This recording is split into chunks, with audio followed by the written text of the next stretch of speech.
Channel and आज ये मेरा चौथा ब्लॉग है एंड इसमें गोवा की लोक कथाओं की हम चौथी स्टोरी पढ़ेंगे। तो चलिए शुरू करते हैं। आज की जो कहानी है वो है सूरज के रथ का दाहिना घोड़ा। ओके, कहानी है, एक था राजा, एक थी रानी। उसके पास सिपाही, घोड़े, दास दासियां, धन दौलत सब कुछ था, सिर्फ उन्हें संतान नहीं थी। ओके, इसी कारण राजा रानी बहुत ही दुखी रहते। संतान प्राप्ति के लिए उन्होंने हर तरह का दान धर्म, धार्मिक अनुष्ठान, जप, मंत्र, व्रत, पूजा पाठ किए, लेकिन कोई फायदा नहीं हुआ। अब राजा रानी दोनों ही बुढ़ापे की ओर बढ़ते गए। ओके, बुढ़ापे की ओर बढ़ते गए तो होता क्या है कि दोनों गहन सोच में पड़ गए। अब हमारे इतने बड़े राज्य का क्या होगा? कौन बनेगा इस राज्य का वारिस? कौन लेगी प्रजा की जिम्मेदारी? राजा रानी दिन रात इसी चिंता में घुलने लगे। उन्हें खाने पीने की भी सुध नहीं रहती। तो एक सुबह होता क्या है कि राजा के दरबार में एक साधु आता है, तो दासी रानी को इत्तला करती है। ओके, दासी जाके बताती है। तब वो दासी से कहती है, ये मेरा अंतिम दान धर्म है, इसके बाद मैं अपने हाथों से कोई दान धर्म नहीं करूंगी। क्यों भाई? ओके, रानी चावल भरा छाछ हाथ में लेकर बाहर आती है और साधु की झोली में भिक्षा डालने आगे बढ़ती है। तो उसके चेहरे पे आई उद्विग्नता साधु की दृष्टि में आती है। वह उससे पूछता है, उद्विग्नता का मतलब बेचैनी होता है। तो वो बेचैन थी, तो साधु उससे पूछता है कि रानी साहिबा क्या हुआ, आप क्यों इतनी उदास है? तब रानी साधु को सारी हकीकत बताती है और सिसकने लगती है। उस पर वो साधु कुछ पल को गंभीर हो जाते हैं और कहते हैं, चिंता मत करना रानी साहिबा, आपकी संतान की इच्छा पूरी हो जाएगी। आपकी कोख से एक पुत्र जन्म लेगा। मात्र वह 14 साल तक आप लोगों को मिलेगा, उसके बाद वो इस मृत्यु लोक में नहीं रह पाएगा। इससे बढ़ के आपको कुछ देना मेरे लिए संभव नहीं है। ओके, यानी कि साधु ने उन्हें एक आशीर्वाद दे दिया। अपनी बात पूरी करते करते उसने अपनी झोली में हाथ डाला, थोड़ी सी भभूत निकाल के रानी को दी और कहा, आप और महाराज दोनों इसे बांट कर ग्रहण करना, तुम्हें जल्द ही पुत्र प्राप्ति होगी। ओके, इतना कह के साधु अपनी राह चला गया। उसके जाने के बाद रानी सोचने लगी, 14 साल तक, 14 साल ही सही, कुछ नहीं से कुछ तो सही, उतने समय के लिए हमें पुत्र मिलेगा, यही काफी है। उतने साल तक तो मैं उसमें जी जान से बड़ा करूंगी और उसे ढेर सारा लाड दुलार दूंगी, अपनी संतान की हर मुराद पूरी करूंगी। और 14 साल बाद उस रात अपना सारा राजकाज खत्म करके राजा जब महारानी के महल में आए, तो रानी ने क्या किया, राजा को सारी बात बताई और साधु की दी हुई भभूत राजा को दी। साधु महाराज ने कहा है, यह भभूत हम दोनों को ग्रहण करने के लिए। राजा बोला, इतना दान धर्म किया, जब तब किया, कोई फल नहीं मिला, अब इस भभूत से हमें संतान प्राप्त होगी। इस पे रानी बोली, जब इतना सब कुछ किया तो ये भी सही। राजा को किस पे विश्वास नहीं था, लेकिन पत्नी को दुख ना पहुंचे इसलिए उन्होंने वो भभूत ग्रहण कर लिया। फिर कुछ दिन गुजर जाते हैं और साधु द्वारा कहे अनुसार रानी गर्भवती हो जाती है। उस पे राजा रानी दोनों ही खुशी हो गए। खुशी गगन में नहीं समाती, नहीं क्या है, उस पे राजा रानी दोनों की खुशी गगन में नहीं समाती, मतलब बहुत ज्यादा खुश हो गए। राजा रानी ने बोला, महारानी सचमुच में साधु महाराज की कृपा हुई। तो 9 माह 9 दिनों और 9 घंटे पूरे होकर रानी ने एक सुंदर गोरे चिट्टे पुत्र को जन्म दिया। राजा ने बड़ी धूमधाम से पुत्र का नामकरण किया। लगता है रानी ने अभी बताया नहीं है कि राजा साधु ने कहा है 14 साल ही जिएगा। सारे राज्य में 8 दिनों तक अन्न संतपर्ण रखा उत्सव मनाया गया। ये क्या होता है अंत संतपर्ण? आप लोगों को पता हो तो कमेंट में जरूर बताइए। अब पुत्र की कुंडली देखने के लिए राज्य के सबसे विद्वान पंडित को बुलाया गया। तो कुंडली देख के पंडित जी बहुत चिंतित हुए और कहें कि राजा साहब, हम आपका राजपुत्र सिर्फ 14 साल तक ही हमारे पास रहेगा। राजा को इस बात की भनक ही नहीं थी, यानी रानी ने नहीं बताया था। रानी को भी साधु महाराज की बात याद थी। दोनों चुप रह जाते हैं। उसके बाद राजा और रानी बड़े लाड़ प्यार से बेटे की परवरिश करते हैं, उसकी ख्वाहिश पूरी करते हैं। थोड़े समय के लिए से ही भगवान ने संतान की मुराद पूरी कर दी, इससे वे समाधान मानते हैं। राजपुत्र दिन प्रतिदिन बड़ा होता है। जब वह 7 साल का हो जाता है तो राजा एक अच्छे गुरु की नियुक्ति करके उसकी पढ़ाई लिखाई, राजशस्त्र और शस्त्र विद्या, घुड़सवारी इत्यादि 12 विद्याओं का शिक्षण देते हैं। जब वो सब शास्त्र विद्या में पारंगत हो जाता है और 12 साल की उम्र का हो जाता है, तब एक अच्छी सी राजकन्या खोजकर उसकी शादी कर देते हैं। 12 साल की उम्र में? हाँ, पहले लोगों की शादियां हो जाती थी। तो 2 साल और बीत जाते हैं, बेटा 14 साल का हो जाता है। एक दिन राजपुत्र राजा से बोलता है, पिताजी मैं अपना सारा राज्य घूमकर देखना चाहता हूँ। बेटे की बात सुनकर राजा चिंतित हो जाते हैं, क्योंकि पुत्र का 14वां साल शुरू हो चुका था। अब कोई अनहोनी होने का वक्त नजदीक आ चुका है, लेकिन राजा ये बातें पुत्र को बता नहीं सकता था। तो वह क्या करता है कि चेहरे पर खुशी लाकर बेटे से कहता, हाँ हाँ जरूर जाओ बेटा, तुम्हें अपना सारा राज्य घूमकर देखना चाहिए, कहाँ क्या है यह सब जानना चाहिए। ओके, यानी कि कह के भेज देता है। कल मेरे बाद तुम ही तो राजा बनोगे, मात्र एक बात का ध्यान रखना, तुम जहाँ जा रहे हो, क्या कह रहे हो, ये बात अपनी पत्नी को नहीं बताना। क्यों? पुत्र कहता है, ठीक है पिताजी, आपने जो कहा मैं वही करूंगा। तो होता क्या है, राजपुत्र दिन भर अपनी पत्नी के साथ मौज मस्ती करता, खुशियां मनाता और रात को ठीक 12 बजे बिस्तर से उठकर बाहर चला जाता। फिर पौ फटने से पहले वापस अपने महल में आकर सो जाता। ऐसे बहुत दिनों तक चलता रहा। अब पुत्र का 14वां साल खत्म होने में कुछ ही दिन बाकी रहते हैं। इतने में क्या होता है कि उसकी पत्नी यानी छोटी रानी रात में जाग रही होती है। वो देखती है कि बिस्तर पे राजपुत्र नहीं है। वो महल में सब जगह देखती है, राजपुत्र कहीं नजर नहीं आता। तो वो क्या करेगी, किसको कहेगी? वो चुपचाप रहती है। फिर भोर होने पे वो देखती है कि उसका पति अपनी जगह सोया हुआ है, रात में नहीं है और सुबह सोया हुआ है।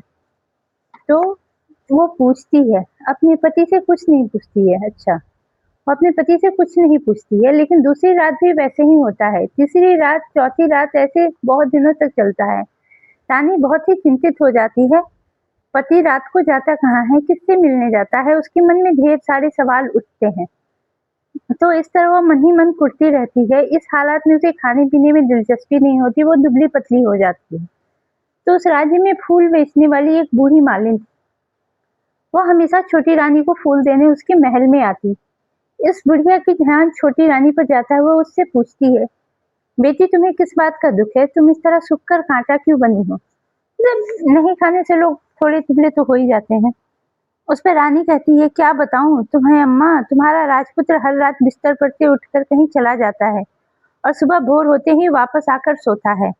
वो कहाँ जाता है, प्रेमिका से मिलने जाता है क्या? यह सोच सोच कर मैं अन्न जल ग्रहण नहीं कर पाती हूँ, सूख सूख के इस तरह कांटा बन गई हूँ। ओके, बुढ़िया सब बातें सुनकर उसे एक उपाय बताती है। तो बेटी ऐसा करना, आज रात तुम सोना मत, तुम उसके पीछे जाकर देखना कि वो कहाँ जाता है, क्या करता है। पर मुझे नींद आ गई तो? तुम्हें नींद ना आए इसके लिए एक काम करना, अपने बाएं हाथ की उंगली में एक जख्म करना, उस पर थोड़ी सी मिर्च रखना। माय गॉड, उसे तुम्हें बड़ी जलन होगी और इससे पीड़ा से तुम्हें रात भर नींद नहीं आएगी। एक उपाय बताया। रानी बुढ़िया के कहे अनुसार करती है। उंगली की जलन में उसे बड़ी देर तक नींद नहीं आती, लेकिन बाद में वो सो जाती है। दूसरे दिन सुबह बुढ़िया फूल लेकर महल पहुंचती और पूछती है, क्या हुआ बेटी, देख पाई क्या पति कहाँ जाता है? रानी कहती है, नहीं अम्मा, पहले कुछ समय जलन के मारे नींद नहीं आई।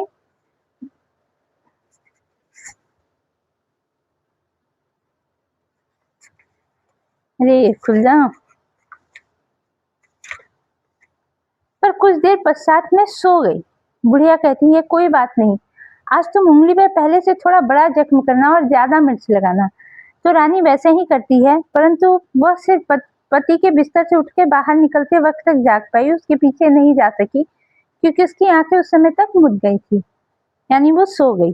दूसरे दिन बुढ़िया आती है, फिर पूछती है, अम्मा मैं उनकी पहरेदारी ठीक तरह से नहीं कर पाई। बुढ़िया कहती है, रोना नहीं बेटी, सब कुछ ठीक हो जाएगा। तुम आज रात जख्म बड़ा करना, उस पर ज्यादा मिर्च छिड़कना और एक काम करना, जब वो जाने के लिए निकलता तो उसको रास्ता रोकना। बुढ़िया ने जैसा बताया था, रानी ठीक वैसा ही करती है। आज रात उसे नींद नहीं आती। पति रात 12 बजे उठकर बिस्तर से जब महल से निकलने के लिए चलने लगता है, तो बुढ़िया ने जैसे बताया वैसे ही करती है। दौड़ के जाके पति का रास्ता रोकती है और कहती है, कहाँ जा रहे हो, किससे मिलने जा रहे हो, मुझे बताओ। राजपुत्र उसे समझाने की बहुत कोशिश करता है, देखो अगर मैंने तुम्हें वो बताया तो मैं तुम्हें दोबारा नहीं मिल पाऊंगा। कोई बात नहीं, ना मिल पाओ, लेकिन आप रात के समय कहाँ जाते हैं ये पहले मुझे बता दो। राजपुत्र निरुपाय हो जाता है, यानी कि कोई उपाय नहीं बचता उसके पास। पत्नी की जिद के आगे उसकी एक नहीं चलती। ठीक उसी समय उसका 14वां साल खत्म हो गया, 15वां साल लगने वाला था। जो होता है वो हो जाने दो, वो सोचता है और कुछ चावल मंत्रों से सिद्ध करके पत्नी को देकर कहता है, इन चावल के दानों को दोनों हाथों की मुट्ठी में पकड़ना। पहले दाएं हाथ में पकड़े चावल को मेरे ऊपर फेंकना। मैं कौन हूँ तुम्हें पता चल जाएगा। बाद में बाएं हाथ में पकड़े चावल को मेरे ऊपर फेंकना। मैं जैसा था तुम्हें मिल जाऊंगा। लेकिन यदि तुम्हें बाएं हाथ के चावल मेरे ऊपर फेंकना भूल गई तो मैं तुम्हें कभी नहीं मिल पाऊंगा। नहीं भूलूंगी, रानी कहती है। ओके, पहले दोनों हाथों में चावल देके पहले दाएं हाथ का चावल फेंकना है तो पता चलेगा क्या है, और फिर बाएं हाथ का चावल फेंकना है तो जैसा था वैसा मिल जाएगा।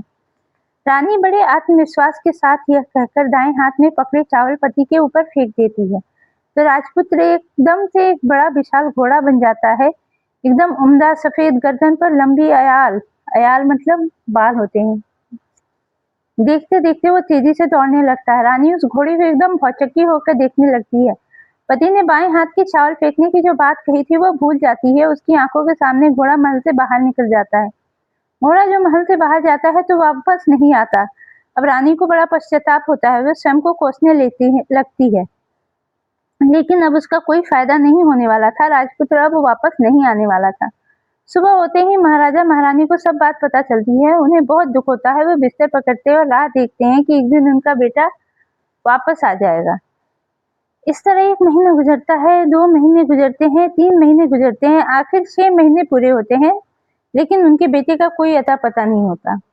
प्रधान राजपुत्र को ढूंढने के लिए गांव-गांव में सिपाही भेजते हैं, लेकिन उनको कोई सफलता नहीं मिलती। इधर रानी अपने हट के कारण पति गायब हो गया यह सोचकर स्वयं को ही कोसती रहती है और सोचती है कि वो अपने पति को ढूंढकर उसे वापस घर लेकर आएगी। एक दिन वो सुबह उठकर सास ससुर के महल में जाती है और कहती है, मैं अपने पति की खोज में जा रही हूँ। महाराजा महारानी और क्या चाहिए था, कुछ भी करके उनका बेटा उन्हें वापस मिलना चाहिए, बस वो यही चाहते थे। वे बहू को जाने देने की अनुमति देते हैं और कहते हैं, बेटी तुम्हें जो चाहे वो करो, जहाँ जाना है वहां जाओ, बस मेरे बेटे को वापस लेकर आओ। अब रानी क्या करती, वो अपना शाही भेष बदलकर एक सेठानी बन जाती है। कुछ दास दासियों को, कुछ नौकरों को साथ में ले लेती है। कुछ सामान लेकर राज्य की सीमा पर जाकर भोजनालय खोल देती है और वहां आने वाले सब यात्रियों को खाना मुफ्त में देने लगती है। मात्र एक शर्त कि खाने वाले को उसकी देखी कोई एक अजीब चीज उसकी मालकिन को यानी उस छोटी रानी को बतानी पड़ेगी। तो वहां आने वाला हर नागरिक अपनी तरफ से मैंने यह देखा, मैंने वह देखा कहकर वहां से मुफ्त खाना खाकर जाता था। परंतु रानी को जो बात चाहिए थी वो अभी तक नहीं मिली थी। यानी कि वो चाहती थी कि कोई ऐसा बताए कि हाँ, एक ऐसे इंसान को देखा जो घोड़ा बन गया या एक बहुत सुंदर सफेद घोड़ा दिखा, लेकिन ऐसा किसी ने बताया नहीं। ऐसे ही कुछ दिन बीत गए तो उधर होता क्या है, रानी के महल में फूल ले जाने वाली बुढ़िया के बेटा और बहू थे। उनका एक छोटा बेटा यानी बुढ़िया का पोता था। तो बेटा और बहू सुबह काम के लिए निकलते और पोता संभालने की जिम्मेदारी बुढ़िया पे रहती। बुढ़िया दिन भर पोते को संभालती। एक दिन होता क्या है, बुढ़िया को पान खाने की आदत थी, तो पान में लगाने के लिए चूना चाहिए था। वह उसे तैयार करने के लिए सीपियां लेकर आई और इन सीपियों को भूनने के लिए गोबर के कंडे चाहिए थे। कंडे इकट्ठा करने के लिए वो बांस की टोकरी लेकर चरवाहे के मैदान में गई। वहां बहुत सारे कंडे थे। उन्हें जमा करते करते उसे घर आने में अंधेरा हो गया। इस ओर शाम होते ही काम से वापस बेटा बहू घर पहुंचे तो देखा बच्चा घर पे अकेला है और रो रहा है। वे दोनों गुस्से में लाल पीले हो गए। इतने में बुढ़िया घर पे आ पहुंची। बेटा ने पूछा, पोते को घर अकेला छोड़ के कहाँ गई थी? बुढ़िया बताने लगी, मैं गोबर के कंडे इकट्ठे करने गई थी। इस पर बेटा बोला, दोबारा बच्चे को अकेले घर छोड़कर मत जाना, यदि कहीं गई तो मैं तुम्हें बहुत पीटूंगा। बुढ़िया कहने लगी, नहीं बेटा, फिर कभी ऐसा नहीं करूंगी। लेकिन दूसरे ही दिन बुढ़िया वो बात भूल गई और फिर चरवाहे के मैदान पर कंडे इकट्ठे करने चली गई। कितने कंडे चाहिए थे? शाम को जब बेटा बहू काम से वापस लौटे तो देखते हैं कि बच्चा घर पे अकेला है और रो रहा है। अब उसके बेटे की सहन शक्ति खत्म होने लगी और बुढ़िया के वापस आने पर उसने उसे घर से निकाल दिया। ओके, यानी अपनी माँ को ही घर से निकाल दिया। बुढ़िया रात भर घर के बाहर अंधेरे में बैठी रही और सुबह होते ही हाथ में टोकरी लेके कंडे इकट्ठे करने निकल गई। उस पर कंधे इकट्ठा करने का मानो पागलपन सवार था। कंधे इकट्ठा करते-करते कब अंधेरा छा गया उसे मालूम ही नहीं चला। इतने कंधों का वो करती क्या? उससे जब ध्यान आया तो गाँव का रास्ता भी ठीक तरह से दिखाई नहीं दे रहा था। वो अंधेरे में आँखें फाड़कर देखती-देखती किसी तरह आगे निकल पड़ी। तो होता क्या है कि एक कपिला गाय छन-छन की आवाज़ करते, गले की घंटी बजाते ठुमक कर उस मैदान पर आ गई। उसे देखकर बुढ़िया सोचने लगी, इस गाय के पीछे-पीछे जाऊँगी तो गाँव तक पहुँच जाऊँगी। तब बुढ़िया उसके पीछे-पीछे जाने लगी। वो गाय क्या करती है कि उस मैदान से लेकर एक-एक करके 6 मैदान पार करती है। आखिर में वो 7वें मैदान पे पहुँचती है। यानी गाय 6 मैदान पार करके 7वें पर जाती है। तो वहाँ क्या होता है कि उस मैदान में एक बड़ा-सा पत्थर है। गाय जाकर उस पत्थर पर अपना सींग मारती है। सींग मारा तो वो पत्थर दूर हट गया और पाताल में नीचे जाने की सीढ़ियाँ दिखाई देने लगी। तब वह गाय उन सीढ़ियों से नीचे जाने लगी। बुढ़िया वो सब देखती रही और झट जाकर गाय की पूँछ पकड़ लिया। पूँछ पकड़ के वो गाय के साथ नीचे पाताल में पहुँच गई। पाताल में पहुँचते ही तुरंत गाय की पूँछ छोड़ दी और इधर-उधर देखने लगी। ओके, तो जो कपिला गाय थी वो पाताल लोक जाने का रास्ता जानती थी। वहीं से बुढ़िया ने देखा पाताल में सब जगह जगमगाहट है, दिया दीप जलते हैं, तेज रोशनी गाय के ऊपर पड़ती है और वहाँ अद्भुत घटनाएं घटने लगी।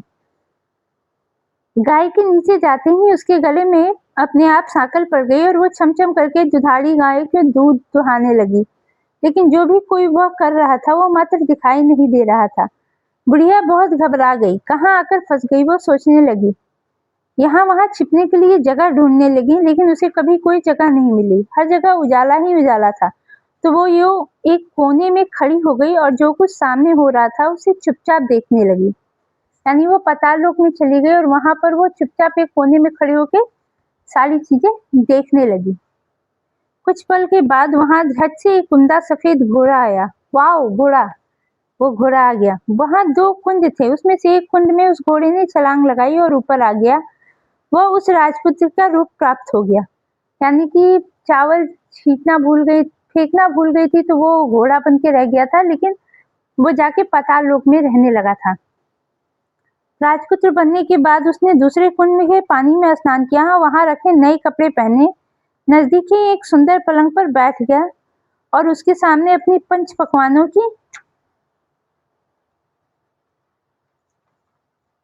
थाली आ गई। दूध की एक प्याली आ गई, पान सुपारी आ गई, उसके सामने एक दिया जलता रहा। यानी वो पाताल लोक में ये सारी चीजें खा रहा है। राजपुत्र ने खाना खाया, दूध पिया, पान सुपारी खाया और बिस्तर पे लेट जाने से पहले सूर्य देव का स्मरण करके सामने जलते दिए से पूछा, दिए दिए दीपंकर, मेरे माता पिता क्या कर रहे हैं? दिया बताने लगा, बेटे के शोक में डूबे हैं। राज्य कौन संभाल रहा है? राज्य प्रधान संभालता है। मेरी पत्नी क्या करती है? उसने चौराहे पे भोजनालय शुरू किया है और आते जाते लोगों से वो नई खबर के बारे में पूछती है। दिए को ये कहते ही राजपूत कहने लगा, ठीक है। उसके बाद वो सो गया। बुढ़िया कोने में खड़ी ये सब देखती रही। इस अद्भुत घटना से उसने जिंदगी में पहली बार देखी थी। वो भूख प्यास भूल गई और उत्सुकता से आगे क्या होगा ये देखने लगी। लेकिन उसके बाद उससे कुछ घटनाएं नहीं घटती। रात गुजर गई, सुबह हो गई। सुबह होने पे पलंग पे सोया राजपुत्र उठा। फिर से वो पहले वाले कुंड में छलांग लगाई। अब फिर से घोड़ा बनके कुंड से बाहर आया और तेजी से उस पाताल नगरी से बाहर निकल गया। लेकिन वो कहाँ गया, बुढ़िया को कुछ पता नहीं चला। उसके बाद पिछली रात की तरह उसे गाय की छम-छम कर दूध दोहने लगी। जैसे ही दूध दुहाना खत्म हुआ, उसके गले की सांकल अपने आप खुल गई और वो गाय तेजी से ऊपर जाने वाली सीढ़ियों की ओर भागने लगी। गाय को देखते बुढ़िया सोचने लगी, अब गाय के साथ यहाँ से जाना ही समझदारी है, नहीं तो कोई मुसीबत आकर मेरे ऊपर टपक जाएगी। उसने झट से गाय की पूंछ पकड़ ली और गाय के साथ ऊपर आ गई। और जब वो ऊपर मैदान में पहुंची तो सुरंग का रास्ता अपने आप बंद हो गया। उसके मुंह पे एक बड़ा सा पत्थर पूर्वत खड़ा हो गया, यानी पहले के जैसा एक बड़ा सा पत्थर लग गया। ऊपर आकर वो गाय जंगल की ओर निकल गई। इधर बुढ़िया एकदम बावली सी हो गई। उसने पाताल नगरी में जो कुछ देखा था वो जल्दी से जल्दी किसी को बताने के लिए उतावली हो थी। उसे एकदम याद आया कि नगर की सीमा पे कोई औरत भोजनालय चलाती है और नई बातें बताने वाले को अच्छा खाना पीना मुफ्त में देती है। वह सोचने लगी, क्यों ना मैं भी ये बात जाके उस औरत को बताऊं। उसे ये बात पसंद आई तो बाकी जीवन खाने पीने के झंझट से मुक्ति मिलेगी। बुढ़िया ने मन में तय किया और तुरंत उस भोजनालय के द्वार पे टंगे नगाड़े के सामने खड़ी हो गई और जोर-जोर से नगाड़ा बजाना शुरू कर दिया। ओके, नगाड़ा था भोजनालय के द्वार पे। नगाड़े की शोर सुन के मालकिन यानी छोटी रानी मन में प्रसन्न हो जाती कि शायद कोई बड़ी बात लेकर यहाँ आया है। रानी सिपाहियों को आदेश देती है, जाइए और जो कोई आया है उसकी अच्छी खातिरदारी कीजिए। आदेश पाते ही सिपाही नीचे दौड़ गए तो एक बुढ़िया नगाड़ा बजा रही थी। उन्होंने पूछा, क्यों रे बुढ़िया, क्या हुआ, क्यों नगाड़ा बजा रही हो? बुढ़िया बोली, कुछ नहीं बेटा, यहाँ खाना मिलता है ना, इसलिए आई हूँ। खाना मिलेगा, लेकिन तुझे कोई नई बात बतानी पड़ेगी, सिपाहियों ने कहा। हाँ बताऊंगी, बुढ़िया बोली, एक बात मालूम है मुझे। इस पर सिपाही उसे अंदर लेकर आए। उनको मालकिन का आदेश था कि जो कोई बूढ़ा बुजुर्ग वहां आए उनके साथ अच्छी तरह पेश आना, उनका अच्छा आतिथ्य संस्कार करना, आदर आतिथ्य करना, अतिथि संस्कार। तो सिपाही ने इस बुढ़िया का भरपूर आदर आतिथ्य किया, उसे बड़ी सी थाली भरकर व्यंजन परोसा। बुढ़िया कुछ दिनों से भूखी थी, वो खाने पर टूट पड़ी। खाना खाने के बाद सिपाही ने उसे नई साड़ी पहनने को दी। उसके बाद उसे लेकर रानी के पास गए। बुढ़िया और रानी दोनों ने एक दूसरे को तुरंत पहचान लिया। बुढ़िया बोली, बेटी तुम? हाँ, यही थी ना जिसने उसे ना सोने की सलाह दी थी। और रानी बोली, अम्मा तुम? बड़ी देर तक भांति भांति की बातें करते हुए आखिर कुंवराइन बुढ़िया से कहने लगी, कुंवरनी कुंवरनी आखिर कुंवरनी बुढ़िया से कहने लगी, कुंवरनी यानी कि छोटी रानी, अम्मा अब बताओ तुमने क्या नई बात देखी? नई बात? मैंने कोई नई बात नहीं देखी, वो तो मेरे पास तुम्हें देने के लिए खाने के पैसे नहीं थे, इसलिए मैंने झूठ कहा और नगाड़ा बजाया। रानी ने कहा, अम्मा घबराना नहीं, मैं किसी को तुम्हारा नाम नहीं बताऊंगी। फिर भी बुढ़िया मैंने क्या देखा कब देखा करके आनाकानी करने लगी। इस पे कुंवरनी ने उससे कहा, देखो अम्मा, यदि तुमने मुझे वो नई बात बताई तो जिंदगी भर मैं तुम्हारी देखभाल करूंगी, तुम्हें रानी माता की तरह रखूंगी।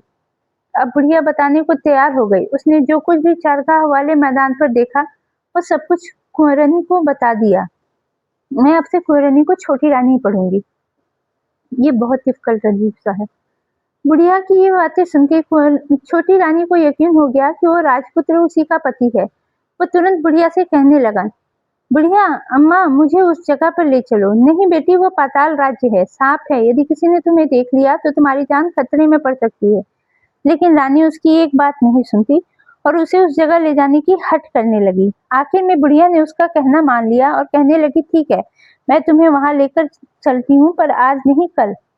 दूसरे दिन दोपहर को रानी बुढ़िया के साथ उस मैदान पे गई और एक जगह छुपकर गाय के आने की राह देखने लगी। हाँ, कपिला गाय जो आज तो उसे लेकर गई थी। दिन ढलते ही अंधेरा घेरने लगा और गाय हमेशा की तरह वहां आ गई। मैदान के उस कोने में जाकर उसने पत्थर पर सींग मारा तो झट से पत्थर हटकर वहां सुरंग में जाने का रास्ता खुल गया। गाय उस रास्ते से नीचे उतरने लगी तो बुढ़िया रानी से कहने लगी, जल्दी आगे बढ़ो, हमें गाय की पूंछ पकड़ के नीचे उतरेंगे। तो दोनों गाय की पूंछ पकड़ के नीचे उतर आई। बुढ़िया पहले जिस कोने में छिपी थी उस कोने में छिप गई। अब नीचे सब कुछ पहले जैसा घटित हो रहा था। गाय के गले में अपने आप सांकल पड़ गई, कोई अदृश्य रूप से उसका दूध दूहने लगा। एक सफेद उम्दा घोड़े ने आकर एक कुंड में छलांग लगाई और राजपुत्र के रूप में बाहर आया। वह राजपुत्र दूसरे कुंड में नहाने लगा। बाद में उसके सामने खाने की थाली आ गई, दूध की प्याली आ गई, पान मीड़ा आ गया। राजपुत्र सब ग्रहण करके सोने के लिए पलंग पर गया तो सोने से पहले सूर्य देव का स्मरण करके वो दिए से पूछने लगा, दिए दिए दीपंकर, मेरे माता पिता क्या कर रहे हैं? तो दिया कुछ जवाब नहीं देता, बल्कि वो बुझने लगता है। तब राजपुत्र को कुछ अघटित हुआ, इसका संदेह हो गया। वो उदास हो गया और जो कुछ हुआ वो हो जाने दो, ऐसा सोचकर सोने के लिए बिस्तर पर लेट गया। अब रानी का संयम टूट गया। वो दौड़ के पति के पास गई, उसके पैर पकड़ने के लिए और आगे बढ़ने लगी। राजपुत्र तुरंत ही पत्नी को पहचान गया। वो झट से पीछे हट गया और चिल्लाने लगा, नहीं नहीं, मुझे मत छूना, सर्वनाश हो जाएगा।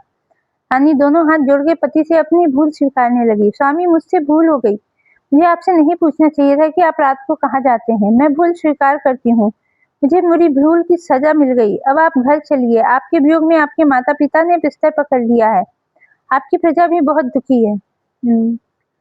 सच में। उस पे राजपूत कहने लगा, वही तो, एक बार तुम गलती कर बैठी हो, अब दोबारा मत करना, नहीं तो अब जो मैं तुम्हें दिख रहा हूँ वो भी नहीं दिखूंगा। रानी अब विलाप करने लगी, जोर जोर से जमीन पे सिर पटकने लगी। राजपुत्र के मन में उसके प्रति दया उत्पन्न हुई। वो उससे कहने लगा, यदि तुम मुझे पाना चाहते हो तो ये काम करना होगा। काम कठिन है, लेकिन वो तुम्हें अकेले करना होगा। क्या काम?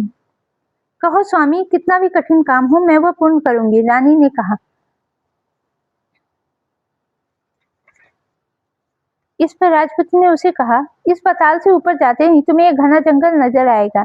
ऐसे 6 जंगल पार करने के पश्चात 7वां जंगल मिलेगा। वो जंगल सबसे घना है। उस जंगल में बीचों बीच एक पीपल का पेड़ है। उसके आसपास की जगह पत्ते, फंदे, जटाएं इत्यादि से ढकी हुई है। वहां बाघ, शेर, भालू, सांप सभी आते हैं। तुम उन सबको भगाकर वो जगह साफ करके उसकी गोबर से पुताई करके पवित्र बनाना, रंगोली से सजाना। उसके बाद वहां धूप, कपूर, अगरबत्ती जलाना, फूल, कुमकुम से पेड़ के तने की पूजा करना, दूध दही से बने चावल का भोग चढ़ाना। यह सब तुम्हें दोपहर के 12 बजे के पहले करना है। 12 बजने के समय में तुम्हें उस जगह पर बैठकर सूर्य भगवान का ध्यान करना है। ठीक 12 बजे सूर्य भगवान का रथ वहां उतरेगा। वे सब देखकर खुश हो जाएंगे और कहेंगे, जिस किसी ने यह सब किया मैं उसे मनचाहा फल दूंगा। तो तुम सामने आकर जाकर उसके रथ का दाहिना घोड़ा मांगना, मैं तुम्हें मिल जाऊंगा। ये बात कहके राजपुत्र अपने पलंग पर सो गया और छोटी रानी भोर की राह देखने लगी। भोर होते ही वो बुढ़िया के साथ गाय की पूंछ पकड़ के ऊपर आ गई। ऊपर आने के बाद वो बुढ़िया से कहने लगी, अम्मा, अब मैं अकेले ही आगे जाऊंगी, तुम भोजनालय वापस जाओ। ओके, वो अकेले ही वो सारे काम करने चल दी। वो जंगल में जाकर राजपुत्र की बताई जगह ढूंढने लगी। स्वयं आरी से वो जगह साफ कर दी। बाद में राजपुत्र ने जैसा बताया वैसी लिपाई पुताई करके रंगोली बनाई और दूसरे दिन पौ फटने से पहले उठकर वहां पे इत्र गुलाब छिड़क के जगह को सुगंधित किया, धूप अगरबत्ती जला के पवित्र किया, पूजा की सामग्री वहां तैयार रखकर सूर्य भगवान का ध्यान करके बैठ गई। जैसा कि पति ने बताया था, दोपहर के ठीक 12 बजे सूर्य भगवान का रथ उस पीपल के पेड़ पे आके रुका। सूर्य भगवान ने जब रथ से नीचे देखा तो सुगंधित वातावरण देख के बहुत प्रसन्न हुए। फिर वे बोले, जिस किसी ने यह काम किया वह यहाँ आकर आज मुझसे कुछ भी मांगे, मैं उसे दे दूंगा। रानी ने जब यह सब सुने तो बिना समय गंवाए दौड़ के उसके सामने आ गई और उनको साष्टांग प्रणाम किया। साष्टांग नमस्कार यानी कि लेट कर प्रणाम। भगवान, वो मैं ही हूँ, मैंने ही इस जगह की सफाई की है। अच्छा, तो तुम्हें जो चाहिए वो मांगो। भगवान, मुझे मुझे आपके रथ का दाहिना घोड़ा चाहिए। सूर्य भगवान बोले, नहीं नहीं, मैं तुम्हें और कुछ भी दे सकता हूँ, लेकिन यह घोड़ा नहीं दे सकता। यह मेरे रथ के 12 घोड़े हैं। तुम चाहो तो कोई और घोड़ा मांग लो, लेकिन यह दाहिना घोड़ा नहीं, वो मैं तुम्हें नहीं दे सकता। छोटी रानी ने एक नहीं सुनी। वो सूर्यदेव से एक ही बात कह रही थी, वो दाहिना घोड़ा दे दीजिए, नहीं तो मैं आपके पैरों में गिरकर अपनी जान दे दूंगी। अब सूर्यदेव धर्म संकट में पड़ गए। उन्होंने वचन दे दिया था, अब वह अपने वचन से पलट भी तो नहीं सकते थे। ठीक है, दे दिया तुम्हें घोड़ा, सूर्यदेव ने कहा। फिर एक बात और भी कही, देखो, मैंने तुम्हें घोड़ा तो दिया है, लेकिन वह तुम्हें यहाँ नहीं मिलेगा, तुम्हें उसे पाताल से जाकर लाना होगा। रानी बोली, पाताल में ही क्या भगवान, मैं उन्हें पाने के लिए कहीं भी जा सकती हूँ। रानी को वचन देकर सूर्यदेव अपने मार्ग में चल दिए और इधर रानी जंगल में अपने भोजनालय पे आ गई। फिर वो बुढ़िया को लेकर उस मैदान में गई। जल्दी ही शाम हो गई। शाम होते ही वो गाय को लेकर आई और उसने सींग मारकर सुरंग का पत्थर हटाया और नीचे उतरने लगी। रानी और बुढ़िया जल्दी जल्दी उसके पीछे पूंछ पकड़ के नीचे उतर गए। नीचे पाताल में सब घटनाएं पहले की तरह घटने लगी। घोड़े का एक कुंड में नहाकर राजपुत्र बन जाना, नहा धोकर पलंग पर बैठ जाना और खाने की थाली, दूध की प्याली आना। लेकिन आज एक नई बात घटी। आज 2-2 थाली, 2-2 दूध की प्याली, 2-2 पान के बीड़े उसके सामने आए और वो कुछ नहीं बोला। अपने हिस्से की थाली खाकर, दूध पीकर वो सोने चला गया और हमेशा की तरह दिया से पूछने लगा, दिए दिए दीपंकर, मेरे माता पिता क्या करते हैं? दिए ने बताया, वो दोनों तुम्हारे शोक में मरने की स्थिति में पहुंच गए हैं। ऐसा झट से उसकी आंखों से आंसू टपकने लगे। फिर वो पूछने लगा, दिए दिए दीपंकर, मेरा राज्य कौन चला रहा है? तो तुम्हारा राज्य प्रधान चला रहा है और वो सब कुछ हड़प चुका है। वो प्रजा पे बहुत अत्याचार कर रहा है। सुनकर राजपुत्र को बहुत गुस्सा आया। वो गुस्से में अपनी मुट्ठी पीटने लगा। वो पूछने लगा, दिए दिए दीपंकर, मेरी पत्नी क्या कर रही है? दिया कुछ नहीं बोला, चुप रहा। अब रानी का संयम जवाब दे गया। वो दौड़ के पति के गले लग गई। अब मैं तुम्हें मिल गया। राजपुत्र कहने लगा, सच कहते हैं, अब आप फिर से घोड़ा तो नहीं बनेंगे ना? नहीं, दोबारा घोड़ा नहीं बनूंगा मैं। तुमने जो इतने सारे कष्ट उठाए मुझे पाने के लिए, इसलिए सूर्यदेव ने मुझे सदा के लिए घोड़े के जन्म से मुक्त कर दिया है। राजपूत ने बड़े प्यार से कहा और उसे गले लगाया। उसके आंसू पोंछे। कुछ देर पश्चात भोर हो गई तो गाय की श्रृंखला टूटकर वो ऊपर भूलोक जाने लगी। रानी, राजपुत्र और बुढ़िया उस पुत्र उसकी पूंछ पकड़कर ऊपर आ गए। ऊपर आने पर वे सीधे भोजनालय में पहुंचे। वहां का सामान सभी लोगों को बांट दिया और उसमें ताला लगाकर अपने राज्य में लौट आए। राजपुत्र वापस आता और उसके तेवर देखकर प्रधान घबरा गया। राजपुत्र ने उसे बंदी बनाकर कैदखाने में डाल दिया और राज्य की बागडोर अपने हाथ में ले ली। उसके बाद वो अपने माता पिता से मिलने उनके महल में गया तो राजपुत्र क्या देखता है कि उसके माता पिता उसके शोक में अस्थि पंजर बने हुए हैं। पुत्र को वापस आया देख मरनासन राजा रानी अपने आंखों से तब तक आंसू बहने लगा। इन दोनों ने पुत्र को गले लगाया, उसे प्यार से सहलाया और उसके बाद उनकी सेहत में सुधार आने लगा। राजपुत्र के आने की खबर तुरंत सारे राज्य में फैल गई। प्रजा खुशी से फूली नहीं समाई। प्रजाजन राजमहल के सामने इकट्ठे हो गए। राजपुत्र ने भी उन्हें दर्शन दिए। आज से उन्हें कोई दुख नहीं पहुंचाएगा, ऐसा वचन भी दिया।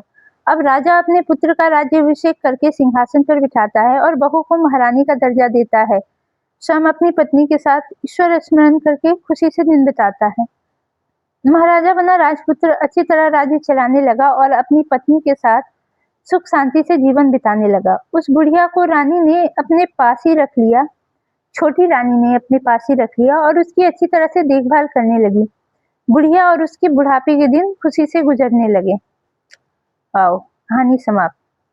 ये था सूरज के रथ का दाहिना घोड़ा, यानी कि सूरज भगवान के रथ का जो दाहिना घोड़ा, उसकी कहानी।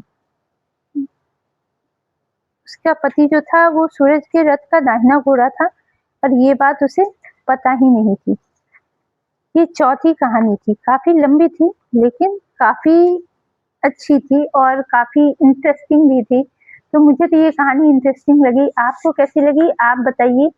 और ये चौथा ब्लॉग, ठीक है, तो अब ये यही खत्म करते हैं। और कहानी कैसी लगी, कहानी में मजा आ रहा है या नहीं, ये बताना। ओके, चलो।